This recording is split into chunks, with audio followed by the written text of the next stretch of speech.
ang pagbisita ni Bongbong Marcos sa basilan kung saan nagtalumpati siya sa harap ng mga Muslim at mga Kristiyano.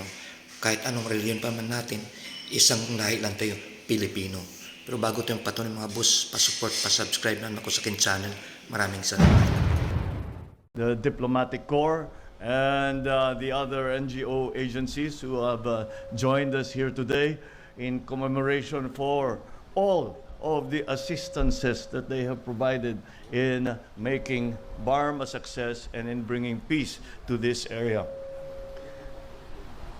National Defense Secretary Gilbert Chodoro, National Security Council Secretary Ed Año, the Presidential Advisor on Peace, Reconciliation and Unity, Secretary Charlie Galvez, BARM Chief Minister Al-Haj Murad Ibrahim, and of course, Basilan Governor Hajima, and other distinguished guests, ladies and gentlemen, mga kasamahan ko sa pamahalaan, ang aking mga kababayan, I'm very happy to be here in beautiful, bountiful, and breathtaking Basilan.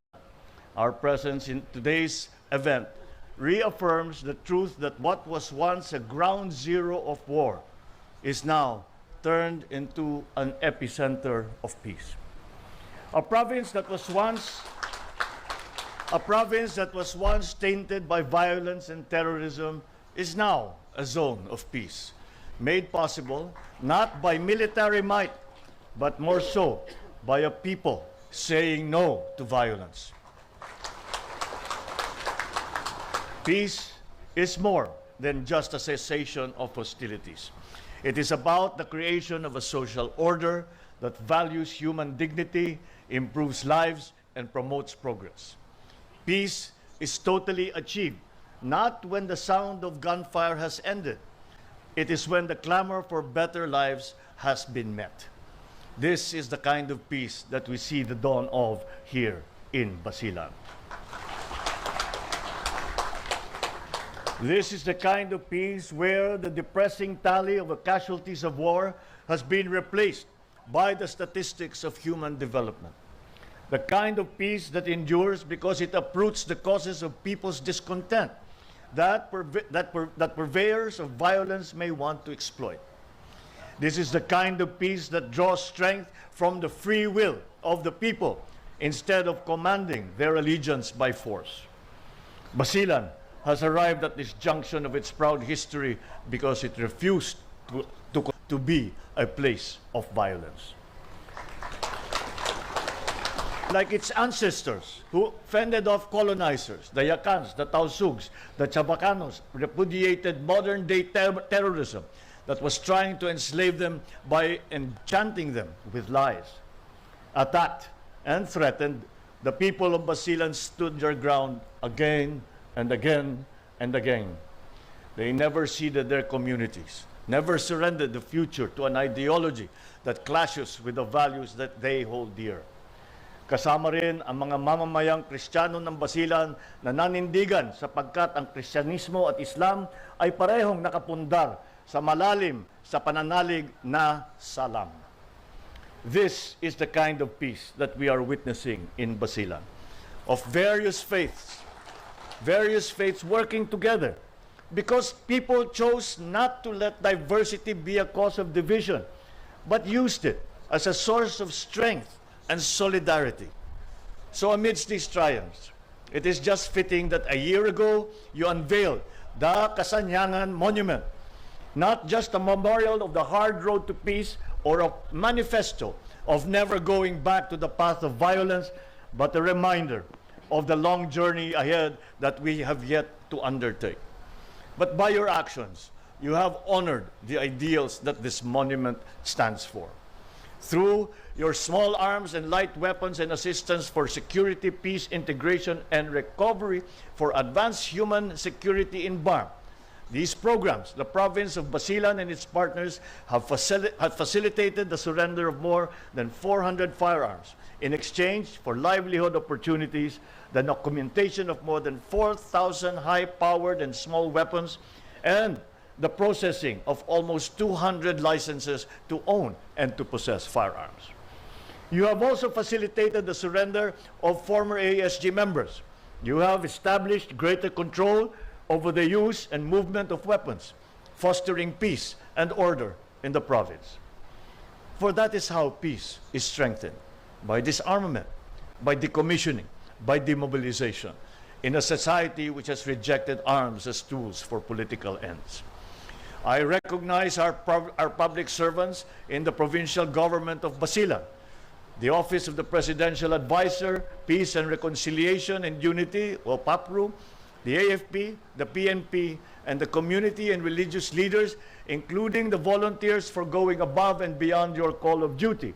And of course, the political leadership, the governors here of the BARM provinces who are joining us in this important day. I want to thank our international partners and our allies, particularly the UN, the EU, and the governments of Japan and Australia for your unending support to our pursuit of a just and amicable peace. It must be woven now into the fabric of social life. In the case of Basilan, the harnessing of its potentials, a land blessed with resources and the people rich in talent, is the key to enduring peace, one that is based on common progress and shared prosperity. Basilan's new role is now the war against hunger. You have a land area twice the size of Singapore, blessed with a rich soil, above all, more or less typhoon-free, which makes you an ideal bulwark in our fight for food security.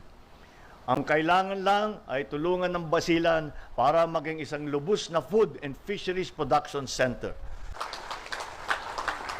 Kasama ninyo ang pambansang pamahalaan sa bagong hamon na hinaharap ninyong ito. When these agri-fisheries potentials will be unlocked, the whole country, not only Basilan, not only BARM, but the whole country will benefit.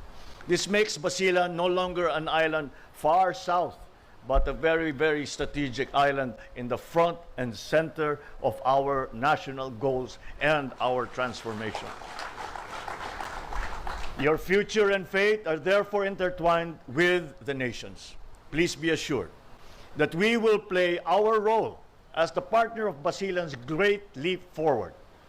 May the hope that we feel today sustain what we have already achieved in Basilan and power us towards a bagong Pilipinas. Maraming salamat sa inyong lahat. Mabuhay tayong lahat at magandang umaga po sa inyong lahat. It is symbolic of a very important day. Because this is a testament to the commitment of all stakeholders to peace, But as I said in my speech, when we talk about peace, it does not only mean a cessation of violence.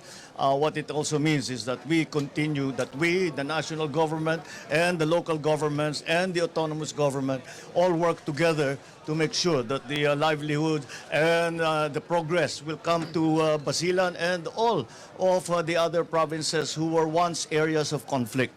And this is the most important thing. And that's why it is very significant also. I am the first president to be able to come here because this was ground zero in the time of the fighting. And so it is a very clear landmark on the progress that we have been making in bringing peace to southern Philippines. President, how do you address the current effect of the El Nino in Mindanao and other provinces in the Philippines? Well, the Mindanao has a different effect of the El Nino in various ways. Although up in Luzon and in Visayas, especially Western Visayas, we have a very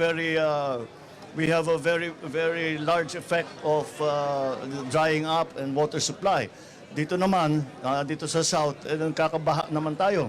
So we have to have a different response. So we will continue to do that. And what we are trying to do, especially now, because we are trying to develop the livelihood, the agri-fisheries, as I mentioned, all of these things will need a good supply of fresh water for irrigation and also fresh supply of water for consumers. And that infrastructure will now we will now have to start to build. Mr. President, Julia Lipala Inquirer. Mr. President, is this the first time that you witness this kind of destruction of weapons? And do you have any plan to, do you expect that this will be also replicated in other provinces in Mindanao, even in Luzon? Well, no, it's not the first time that I have seen this. We have been. This is an ongoing process, and it doesn't need to be replicated in other provinces. It's ongoing.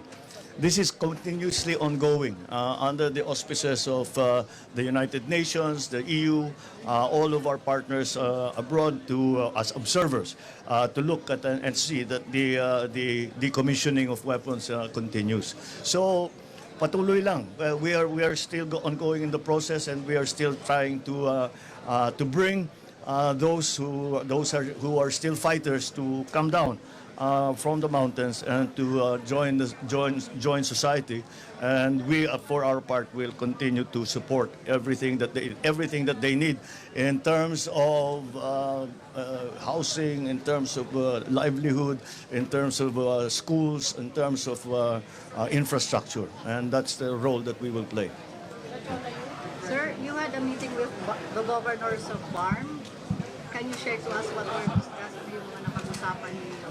Well, the governors of BARM are coming together to formalize an alliance. It is already existing, but to formalize an alliance to make it very clear the support that the governors will bring to the autonomous government, to BARM. And I think that is also another very important step in the continuing road to peace. All right, thank you.